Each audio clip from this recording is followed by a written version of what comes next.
Hey, it's Chuck. If you're a woman and your brain feels like a browser with 50 tabs open and somehow most of them are for other people, then this one's for you.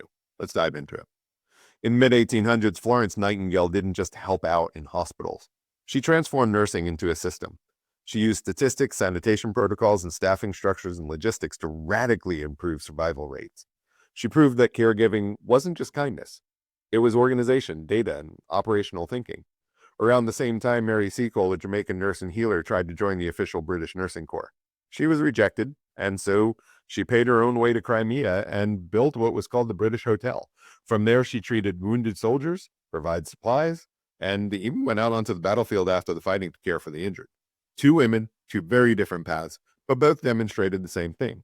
Caregiving is not instinct. It's logistics. It's noticing what needs to happen next, anticipating problems, coordinating resources, and keeping systems running, and then doing it. But here's the psychological hangover we're still living with today. Once women demonstrated those skills, society quietly rewrote the story. So instead of recognizing caregiving as complex labor, the narrative became that women are just naturally better at noticing what needs to be done, doing it. In therapy, we don't call that instinct. We call it mental load, or what I like to call the caregiving tax. It's the invisible project management system running in the background of your brain 24 hours a day. Remembering the birthdays, tracking the doctor's appointments, noticing the fridge is empty, keeping up with school emails, coordinating schedules, and managing emotions in the room. You're basically the unpaid chief operating officer of your household. And when that finally exhausts you, the advice you get is usually, oh, you should practice more self-care. You should take a bubble bath.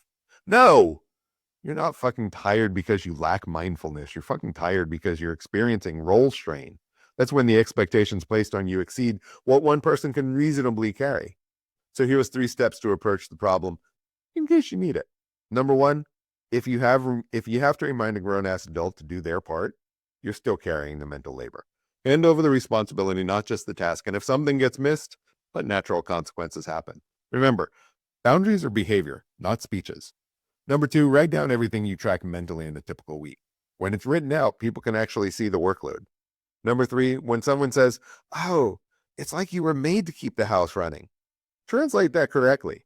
That's not a biological trait. That's conditioning and practice. These are learned skills. And oh, by the way, other people are fully capable of learning them regardless of what their DNA is. Effort is a choice. Labor is a system. And if you're the only one maintaining the system, that's not a partnership. That's a job you didn't apply for. I'm Chuck, the bald therapist. Work on you. Take no bullshit. Remember that you matter, and have a gentle rest of your day.